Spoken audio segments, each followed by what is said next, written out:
Welcome to Retailistic with Deborah Weinswig, brought to you by Coresight Research. In this episode, Deborah welcomes venture capitalist Brent Murri to discuss the rapid evolution of technology and how to leverage it for strategic advantage. Brent shares insights on the impact of AI in physical supply chains and the importance of a builder mindset across industries. But before we hear from Deborah and Brent, a quick word from Coresight Research.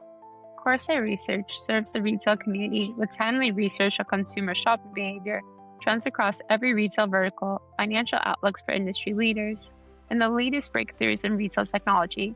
We also develop and maintain proprietary data resources, conduct technology assessments, provide strategic consulting, facilitate leadership communities, conduct seminars and conferences. This week, our premium subscribers will see a behind the scenes of Shop Talk Europe. Visit us at Coresight.com to subscribe and gain access to these reports and over 8,000 other reports, webinars, videos, and data banks. Brent, thanks so much for joining Retailistic today. We're excited to have you. Thank you, Deborah. Excited for the chat. Let's take a big step back and look at kind of what's happening in venture today. I guess where I'd love to start is, how are you staying on top of everything that's happening? Because as I was talking to a startup yesterday, he's like, at 2 a.m., I'm talking to folks in Silicon Valley and they're coding all this stuff. And he's like, I'm just trying to stay up with what they're doing. So how do you stay on top of everything these days? It's a great question. I mean, we are in an era of information overload, and innovation seems to be happening at an increasing rate, right? The things that are coming out just tend to one up each other every few weeks. So I do a lot of reading. I block off a lot on my calendar, especially in the mornings when my mind is fresh, and weekends when, I'm not so distracted and bogged down by the day to day. And so I'm reading a lot. Podcasts on my commute, I do that a lot. And so I stay up to date. And then I just spend a lot of my time talking to operators. And so whether I'm investing in commerce, I'm talking to a lot of brands. I'm spending a lot of time in AI in the physical world. And so I'm talking with a lot of warehouse operators, 3PL operators, to understand what they're seeing. And so it's a mix of a lot of reading, sort of secondary research, and then primary research of talking to the operators that are implementing the technology.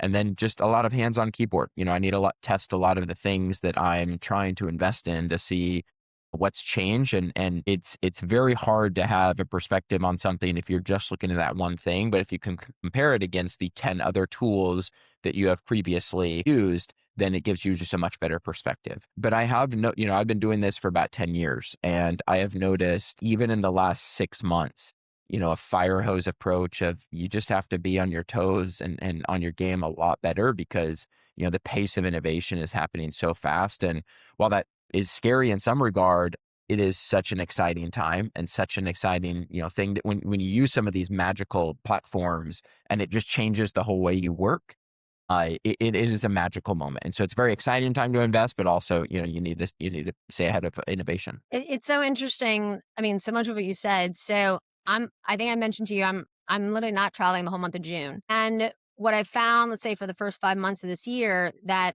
I started to do a lot more building, which I really enjoy. And so I've got like a Mac Studio and just the whole gamut. And the reason I mention this is there are so many new startups, and I mean new, like in the last 12 months, by definition new. And I'm talking to them, I'm understanding kind of like what they built, how they built, and why they built it. But going back to like testing it, we've actually started in some cases, like we'll wall off part of like what we do to try and actually test on ourselves first. And we've never done that before. And so, because it goes back to how do I really know that what they're saying, and it's not that it's just kind of like what the actual outcome is, because especially if I'm talking to a technical founder, right? I code and everything, but I don't have a technical education. I just want to make sure that what is being said is what's actually happening. Many cases it's better, right? Because, the builds are happening so quickly. But can you talk about like this idea around like testing? Because, right, we spend a lot of time in logistics with 3PLs, a lot of time with retailers and brands. And I find this is the biggest challenge that they're facing right now. Yeah. So we have, we actually just went through this exercise as a firm.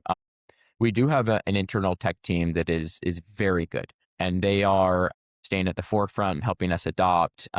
But we just had, a pretty big meeting as a firm where we sort of walked away with this mantra of everyone's a builder. And so I think historically, it first came up with the companies that we've been talking to, potential investments, where they talk about, these are the bottlenecks that used to exist. You used to have marketing that handed off design to, or handed off an idea to a designer, and then they would have to wait for the queue for engineers to code it in and, make it a reality on their website. And now sort of everyone's a builder. There is no longer that bottleneck.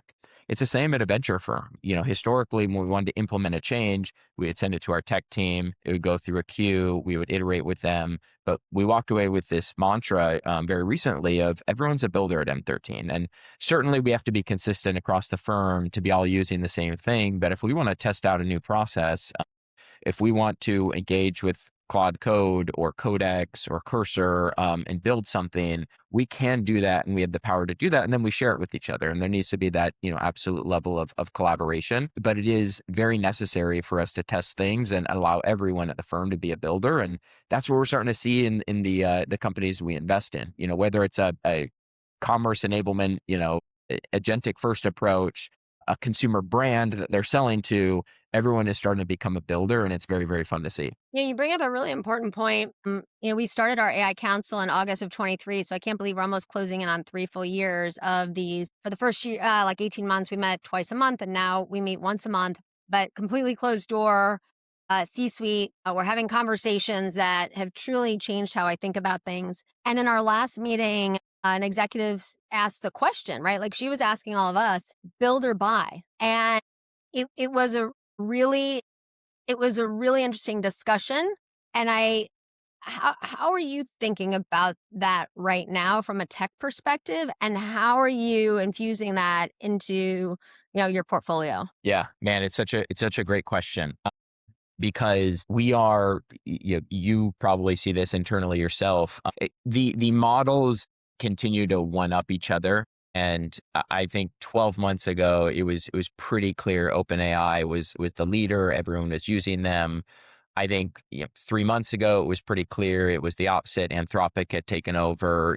Cowork was being used by a lot of the business folks, and Claude Code had taken over. And now, with releases, it might be slightly different. I still think, Anthropic has a good lead, but, as everyone's been building, they see the power of these models, and they see the power of the applications they can build from them, and the change that it's made in the organization. At the same time, we are all collectively as venture firms investing in companies that are not OpenAI and Anthropic. Of course, a lot of VCs are, and they still are, and they're pumping money into those companies, which is great. But all the other investments that are being made, they're being made in hopes that people will buy and not necessarily build it in some circumstances. And so we are approaching everything with that lens. And, if I'm going to make this investment in an AI application, I really have to be sure that it's not just going to provide a wrapper and a cost markup to the customer, but they in reality need something like that. And so we look for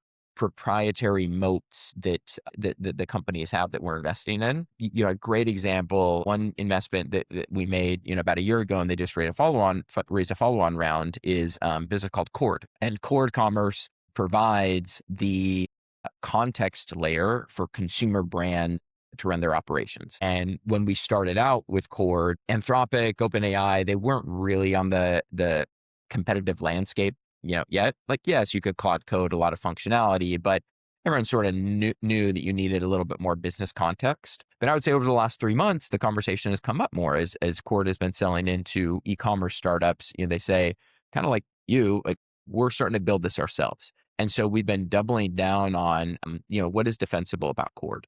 And it turns out that having really deep context on a company is not something easily vibe coded.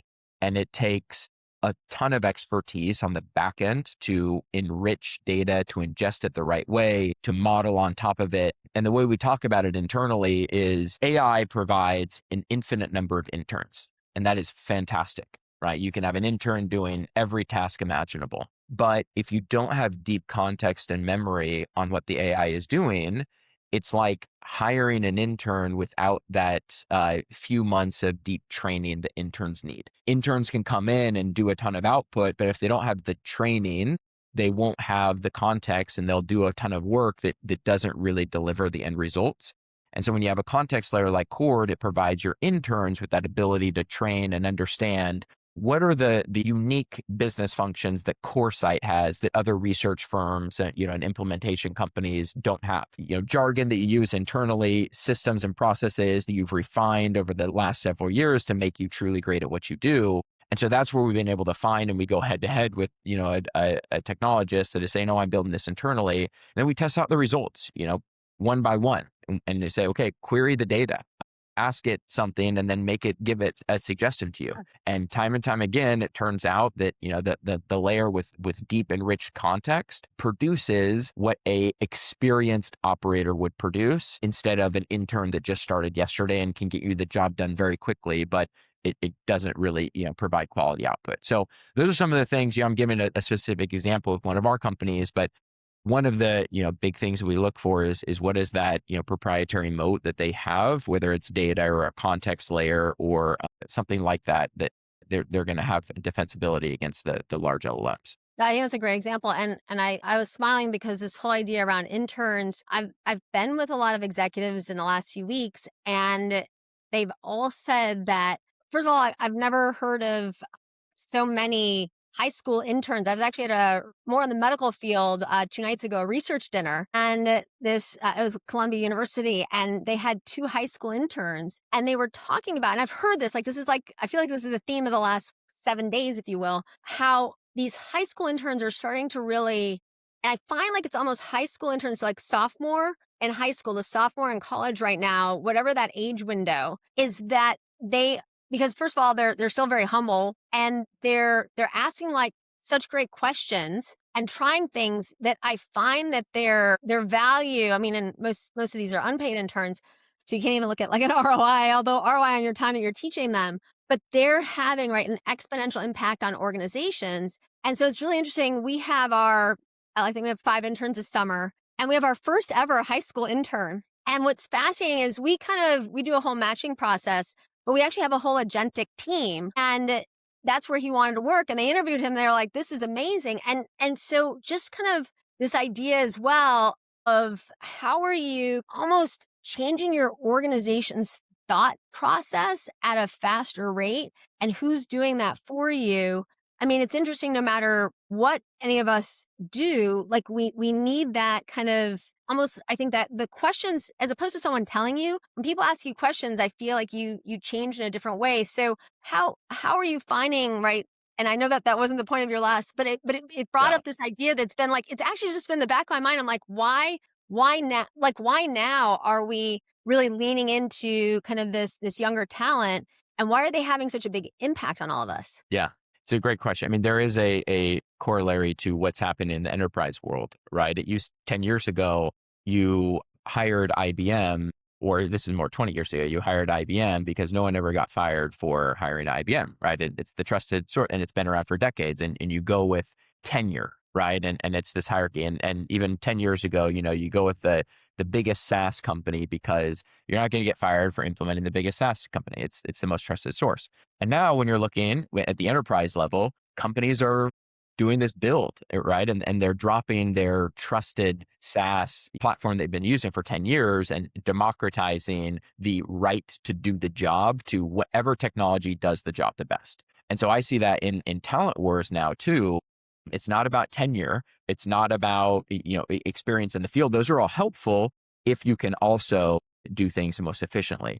And so we used to, our evolution 10 years ago when we were hiring at the firm, we looked for our interns. We looked for MBA hire that had experience in the field. They could come in and sort of have that maturity level to do the job well. And it's not saying that we don't do that anymore, but that's not exclusively what we're looking at anymore. And we didn't hire anyone from high school yet. We'll probably get there, but we used to rarely focus on undergrad because we're looking for that level of maturity. But this year we have a couple undergrads coming in, 19, 20-year-olds, and we found that the number one indicator of success of who's going to do well at M13 is a high sense of agency, sort of breaking down those barriers and democratizing the ability to build because they're close to AI. They're AI literate. They have a high sense of agency. They want to get things done for the sake of getting it done. And where they lack in experience, they have that grit and tenacity to see things through the end. And so agency is definitely where we focus mostly when we're hiring. But yeah, we're seeing an enterprise world, and again in the talent wars, man, people are getting younger and younger because they have that high sense of urgency and they really want to build some really great solutions. Yeah, it's interesting. There's been, I would say, a lot of opportunities that have presented themselves in 26 around companies that we can either help others with in terms of due diligence, we can invest in ourselves, etc. And what I'm finding is that the process of almost review and due diligence, right? In some cases it's sped up and in others it's slowed down. But the way that we even think about putting things into buckets, if you will, like the buckets are changing. And so as you think about physical AI, it's a lot of where we're spending our time right now. Where do you think we are? And what is, maybe like next 6 or 12 months, because we're so much farther ahead than where I thought we would be. How are you looking to 6 to 12 months out? Yeah, I'm glad you brought this up because in venture, you're always trying to look into the future and not only what's happening in technology, but the ripple effects that technology has for years to come. And so the best example was in the last technology wave before AI, you had the mobile and cloud wave. And this was kind of the 2010s. The iPhone came out in 2007, and that was the big technology wave that allowed for the mobile and the cloud era. But it wasn't really until the mid 2010s that started to take off. And the first ripple effect was the mobile app ecosystem. And you had, for the first time, all of these mobile apps that were consuming a large part of our days, both in work and fun and entertainment. And then from there, the next ripple effect were sort of the new economies that birthed. Because you could have a taxi sort of on your phone through Uber, this whole concept of the gig economy started to take off. And the major ripple effect was now all of a sudden 1099 and contractors were a major part of the workforce. And that's just something that you really wouldn't have predicted in 2007 when the iPhone came out, but these are the reverberations. And so we think about right now with LLMs, that is the technology wave, and it's going to be the largest that's ever been in history. So what are the ripple effects that are going to come out of it? And, one thing that we're thinking about now is AI in the physical world. If you've gone to warehouses, 3PLs, logistics centers, sort of like the services industry of our economy for the last several years, especially in Amazon, a lot of things have been automated, right? You have sort of sorting systems. You go to a lot of these facilities and there's machines running around. But autonomy has never been, able to be produced in a quality way because you just didn't have the LLM systems that you do today. But now, thanks to a lot of the power of LLMs, you have robots that are able to make autonomous movements and, human-like movements with either 5 fingers or 2, whatever it is, but they can do a lot of jobs that a human can in a warehouse. And so you're starting to see this wild adoption inside of the U.S. manufacturing and supply chain industry of operators. And when I say operators, warehouse, logistics, 3PLs, that want to be on the forefront. They don't want to be left behind. They see what Amazon has done over the last 5 years and really turning their warehouses and, next generation type of fulfillment centers. And so now you're seeing that, play out in the physical world with 3PLs. And so, we just see like the LLM is the next technology wave, and what are the reverberations and the ripple effects that are going to occur. You're going to see a lot more adoption in the physical world, and robotics is an area we're spending a ton of time in, specifically in the supply chain sector, because it seems to be an area where operators in that field really want to invest in the next 10 years of operational efficiencies, because you can finally get to very, very good margins when you have robotics working alongside humans to maximize output and throughput of these facilities. So it's a really fun area to invest in. Just yesterday, I was in Brooklyn, visiting a couple of these, both robotics and some of their customers, the logistics providers, and it's just a very fun thing to see, and technology taking over the physical world. Obviously, I've spent most of my past decade and a half career in supply chain and logistics, and just that I have to be honest, I think I thought by this point we would be further ahead of where we are. Yeah, because as I started to walk around at Li and Fung and just, see pervasive manual labor. I mean, we're talking faxes and fairly manual work.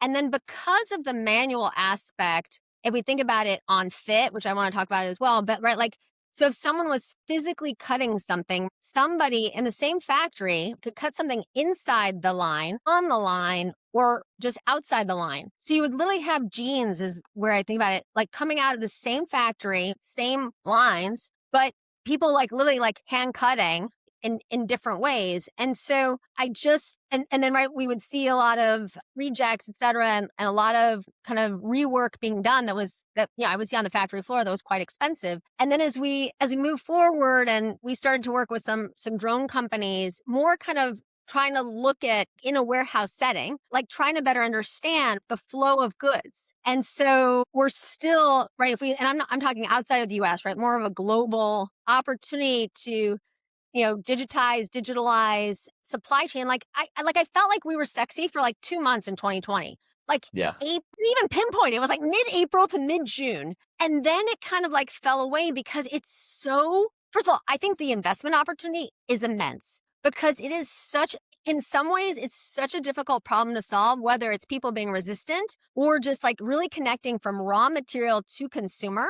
Because that's how I define, right? Until it's in the consumer's hands, that's how I personally define supply chain. Yeah. Like all of the touch points, and then just making sure that the accuracy, right? They're doing these like digital. I mean, I'm on the board of AFA, the whole like digital passports, but it's immense. So I've spent a ton of time in like LiDAR and other, right, like sensing technologies, right? Which that because there's so much. So going back to, for me, the big change was in January of 26 this year at CES. The CEO of Lenovo had on stage the CEOs of AMD, Qualcomm, Intel, and NVIDIA in one keynote at the Sphere. And literally of a 3-hour keynote, it was truly transformational, talked about how he believes that the biggest impact will be on supply chain. And how that kind of comes together, I think remains to be seen. But to me, it was kind of almost like the demarcation, right? Like we've all tried all of these things, but now, as you pointed out, right, we have LLMs, and with having all the chip companies on stage, right, we have the compute, because I think part of it, I mean, like I was building rendering farms in like 2016, right? I mean, we didn't have the compute power. So if you pull all this together, because it goes back to there's so many different slices of the pie and it's so complex, where do you think about starting? Like, where's the biggest problem to solve? Yeah, man. Great question. Let's see. I wish I had a crystal ball. No, we've been taking it, I always like to bring in analogies. And I think because when we first started looking at robotics, I had some of the same thought as you. Like I've been investing for a long time, and one of our portfolio companies that just announced an acquisition, they were acquired, is a company called Passport. And Passport, helps US-based brands, consumer brands, go international. And they started in 2019 and, just ended up having an exit. And over the last several years, they've been building a lot of really interesting solutions for US-based brands that want to go international. It started with shipping and logistics, but then, expanded to duty and tax calculation, customer returns, reverse logistics, even marketing inside of those international countries where you're trying to ship product. And, when we invested in 2019, going into 2020, there's a lot of talk about autonomy in their network, right? Then their network being sort of the logistics providers that were helping fulfill that package. And I was thinking, in 2020, 2021, wow, a lot of people are investing in robotics, and it just seems like everyone's going to do what Amazon has already done and automate a lot of their processes. But when you actually get into it, it's sort of like the digital application of LLMs. Several years ago, it became really easy to do a research project on Anthropic or OpenAI, right? You type in a question, it would pump you out a research report. But then the harder thing is providing context on a business, helping take that research and coordinate tasks, right? And code. And there's a lot more expertise and complicated solutions that go into the next wave of AI. What's the same with AI in the physical world.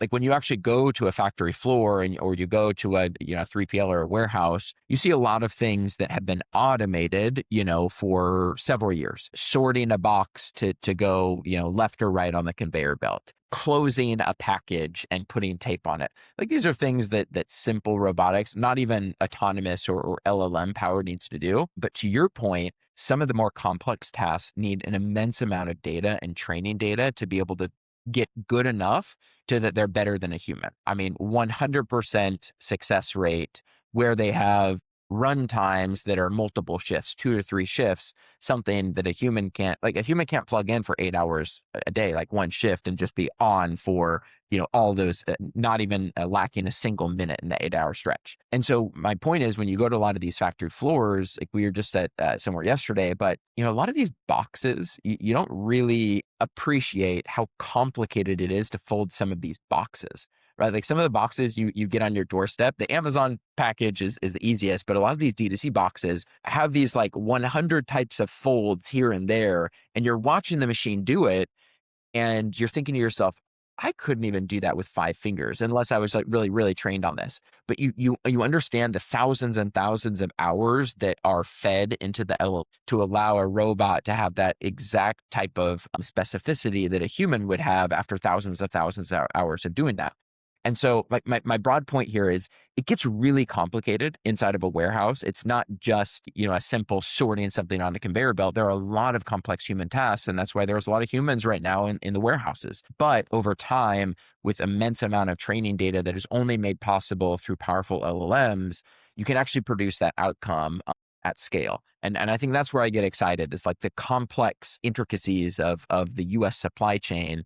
You're starting to see, the power of LLMs with immense amount of pre-training and post-training data be able to produce the output that we've seen, for a number of years with humans. But now you have somebody that doesn't call in at 8 a.m. and say, I'm sick or I'm out, or, warehouses are famous for having like 50% turnover every single year for, hourly wage workers. And now you can have something that's, a lot more dependable. Yeah, I mean, it's interesting because, I spent many years in China and, right, we had fully automated warehouses and, right, like you would walk into a 1,000,000 square foot facility and there's like 3 people there. So, I mean, truly highly automated. And what was interesting is and right, as you said, I mean, I think 50% turnover might even be a low number because these jobs are so, first of all, there's like injuries, you're walking on concrete, right? It's a very physically taxing job.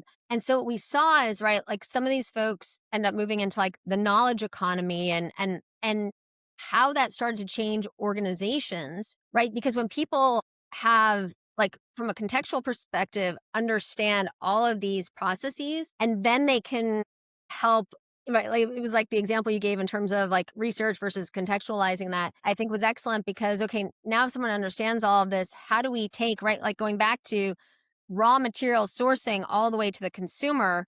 And because right now there are so many different solutions talking jibber jabber right to each other, it's still, there's so much, I think, lost revenue, if you will. And then you mentioned it before, right? Like the reverse logistics piece, which I think is going to get worse before it gets better, which we can talk about because of GLP-1. And what do we think are the, if you will, we, like I look at it, we've got, right, the whole kind of Gen AI, agentic, to AGI at some point, right? We've got that changing. And then we've got this massive thing happening in healthcare, health and wellness with GLP-1.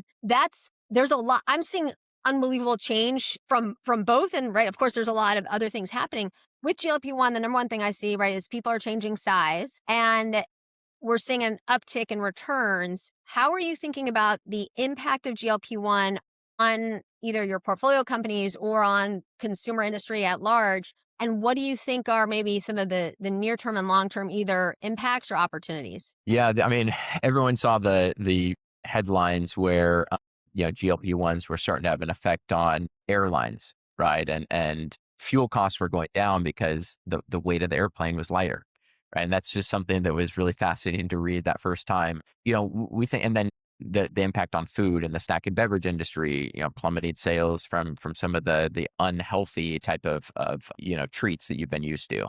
We've seen the impact on a few different levels. I think one is on consumer, right? Things have been trending more health and wellness, sort of a companion type of snack if you're taking a GLP-1. Grunes had an incredible rise, in a matter of 3 years, selling for over $1 billion. But you're just starting to see this move towards companion snacks for, when somebody is on a GLP-1. You need to get your nutrients in, you need to get your protein, your macros in. And so there has been a move there, David protein. A lot of these are just like complementary to the rise of GLP-1s. I think where we start to see something on the health and wellness side, we have a very large healthcare practice at M13, and it's been really interesting to see the push towards continuous care. And so we have GLP-1s have come up, and now peptides are sort of the next frontier, and we're all going to see what happens there. But that has been in response to some of the largest downstream burdens on the U.S. healthcare system is the cost associated with obesity and chronic conditions, right? It doesn't just show up when you're diagnosed, but for years and years to come, insurance is paying out for the costs associated with some of these larger impact chronic conditions. And so if you can stop that earlier on in somebody's life, it offsets a ton of costs later on. And that's why healthcare and insurance is willing to pay for a lot of these, GLP-1 treatments, because they know they're doing that, cost analysis internally to understand that it is something they should pay for right now. But we're seeing the move towards, in the healthcare system, the move towards this push towards continuous care. It's not just about reaction when you're going into your doctor's office, but it's the whole lifestyle of prevention. If you get on a GLP-1, are you going to stay on that forever? When you get off of it, how do you continue that life cycle of preventative care so that you're not always going to the doctor to get treated, but you can go to the doctor to check in on how well you're doing in preventing a chronic condition or something like diabetes or obesity. And so we have seen a push, on the consumer brand side. It's kind of fun to see the snack brands that are coming up, but also on the healthcare side, this push towards continuous care. And then the last piece is using AI to really optimize that, to track different signals from your body. Well, and of course, we've always had a foot in healthcare and a foot in the consumer. And I think like you kind of meet in the middle around health and wellness, if you will. Yeah. And it's interesting, right? They used to call it, compliance, and now it's adherence. And this idea, right, that the consumer is making the decisions. But I think the biggest difference between compliance, adherence, and, however we want to think about that in the past versus, right, with other drug and other kind of diagnoses is that with GLP-1, right, it's almost the immediacy. If you don't take it within a week, you see a difference. And some of these other drugs that you take that are long term, you don't necessarily see that impact so quickly. And so I think that number one, we're going to see greater kind of compliance. Number two, what we're seeing in the data is that it's often taken for whether it's A1C, pre-diabetic, diabetic, et cetera, but that it's now positively impacting a lot of other diagnoses. And so this idea that maybe over time, right, the consumer is more, as you mentioned, focusing on whether it's prevention or adherence, and then what can they do now because their mind is free to focus on other things, and right, and they can be much more proactive in taking care of themselves in kind of like how they spend their leisure time. And just there's all of these other areas of impact that we've seen, right, where consumption is down, but people as they change size, right? I think that while yes, of course, returns are up, but I personally think, and what we saw in the fourth quarter in apparel was unbelievable. And the physical traffic into retail has, I mean, you talk to any mall owner, I was just at ICSC, I mean, people are just gobsmacked. And what's happening in physical real estate. And it goes back to, right, people are trying new brands. You want to try the product on. And so there's all of these, I mean, there's a lot of really, I mean, outside of FMCG, right? And I think what we're seeing there is, right, going back to, we're seeing new brands. I think we're going to see a lot of acquisitions. And we're also seeing new products that are very protein laden that are coming to market. But if you think about right, this fact that we have, and I agree with you, peptides are next. Yeah. Or next in a, let's just call it as it develops into more like kind of GLP-1, right? Kind of you go to the doctor's Yeah. office and that's more in their kind of, toolbox. How do you think this change in the consumer psyche combined with how they're spending their leisure time, where does that kind of, if we look at the end of 27, which I think is going to look very different than where we are right now, how does that impact how you think about investing, right? Because you're investing for the longer term. Yeah. It's, to me, it's the most complex, but also most interesting it's ever been. So how do you take all of that, right, like, which is out in the future, and bring it back to today? Because so much of it is really way more unknown than what we've seen in the past. Yeah. Our internal mantra, we talk to a lot of founders about this too, is as an investor and a founder, you sort of have to have a microscope in one eye and a telescope in the other, right? You have to be incredibly in tune with what's happening today and be very analytical. But at the same time, understand that today is not going to be the same 5 years from now. And so there are some, key truths that we think about what's going to last, what's going to change. And you hit on a couple points that's interesting. I think with the healthcare, the adherence is a really important piece. And some things that we've found in our healthcare portfolio is if you can really nail a B to B to C approach, it is so much more valuable for a consumer acquisition and retention. And what I mean by that is you have a lot of D2C brands that sell GLP-1s or health and wellness, and it's up to the consumer to maintain adherence to that. And whether they continue to subscribe or churn, you sort of have to continue to market to them and show that your product is valuable. Versus a B2B2C approach, you're selling to a provider that is then selling on your behalf to the consumer. And if my doctor is prescribing something and setting up follow-ups and making sure that I'm trying to adhere to this thing and it's for my health, I'm much more likely not to churn from that. And so we've loved investing over the years in B2B2C approaches because to your point on adherence, it really ups the level of retention with some of these consumer products. And that's been a very, very good and efficient acquisition strategy for us. And then the other thing, yeah, go ahead. No, I think that's an excellent point, and just one that we should think about as we're kind of like moving forward. Yeah.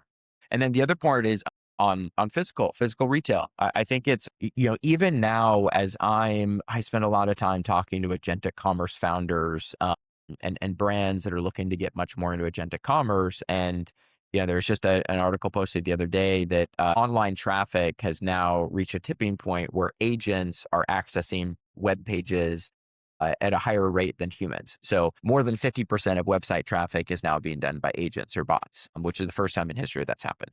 And that proportion, it's just going to continue to get more, it'll be 60% and the 70%. The agents will be browsing the internet a lot more than humans in the near term.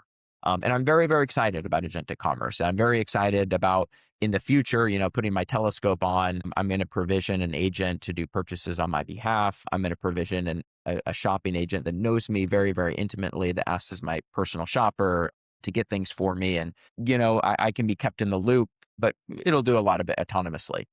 I do not believe that is going to be 100% of purchases. I think there's, I've talked a lot about this in the past, but there's innately human aspects of shopping that we can't discount. And part of it is physical retail. Like at the end of the day, humans like to go shopping in physical retail, and that is never going to change. I don't see an oasis in 5 years from now where we're in pods just having things delivered to our doorstep.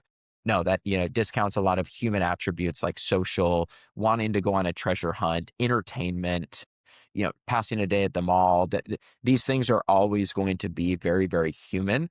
Even online browsing, like sometimes I actually do want to go to the website. And so I don't believe in the death of the website because humans just want to browse. And even after a long week of work, sometimes it's a coping mechanism, right? Scrolling through and doing your online shopping. And so I do believe that I'm immensely excited about the future of agentic commerce. It's only going to increase the value of in-person shopping, in human-directed e-commerce shopping. And so I'm very, very long-term bullish about the human in the loop of shopping because it's just such a human behavior to want to shop. It's interesting. We just hosted a webinar this week with the CPO from Resolve. and we did a very, very detailed look at the size of the agentic market. And right, if you use the terms, whether it's orchestrated, inspired, kind of what that looks like. And so it was unbelievable just kind of how big is big. And we came up with slightly under $1 trillion by the year 2030, because it goes back to, right, if you're even, right, like on a website searching and you're like, okay, I'd like to think about it this way, right? Like most likely that kind of assistance, right, is being done agentically now. And I think that the consumer expects an increasingly frictionless experience, which once again is almost kind of by definition agentic. And what I think we're going to start to see is more, BOPUS, which is why like RFID and whatever is very important, because making sure you know what inventory you have that you can actually sell. And so I think this idea around a lot of the discovery and a lot of the kind of shopping journey may be done through agents. Will go into the stores because and a lot of this will be kind of put together for us. But ultimately, we want to look at the color, the fit, et cetera. And you also want that human aspect of, what do you think? How does this look? And I feel like we're in this, and we've seen that in grocery, right? I think that's the best example where we've seen I do think the estimates were that, I mean, my gosh, 10 years ago, 15 years ago, it was like 50% of grocery is going to be done online. And even Totally. before the pandemic, we were in the low single digits, right? Now we're in like the low low teens, because people still want to go. And I mean, it's interesting. We do like, from an ethnographic research perspective, right? Like when you watch people shop, right? It's even different how they explain it themselves, right? Like I think we don't often understand even ourselves how we're shopping, let alone how the consumer is. Yeah. I mean, it's a great example. I think online shopping and specifically grocery just spiked during COVID out of necessity. And I think it got at its highs, it was like in the high 20% or something like that. But, as excited as I am and as much as I've invested over my career in commerce solutions, it's still only 20% of all of, retail in the United States. So e-commerce, roughly 20% is done online and 80% is done in a physical store. And it just shows you, like to your point, the staying power of going somewhere, shopping in person. And it's not just about convenience. If it were about convenience, it would all be online, but that's not all that shopping is. We don't just want the most convenient path. That's one aspect of shopping. There's a lot of others that actually in person is the ideal way to do it. I think that's a great point. All right. So we get to my favorite point of this podcast, which is a little less formal, in our lightning round. And so we have lots of questions for Brent, as many of you do, as I'm sure as well. So we'll move through these quickly. And if you want to pass, just say pass and we'll go on. All right. Number one, most underrated consumer brand today. I would say Google.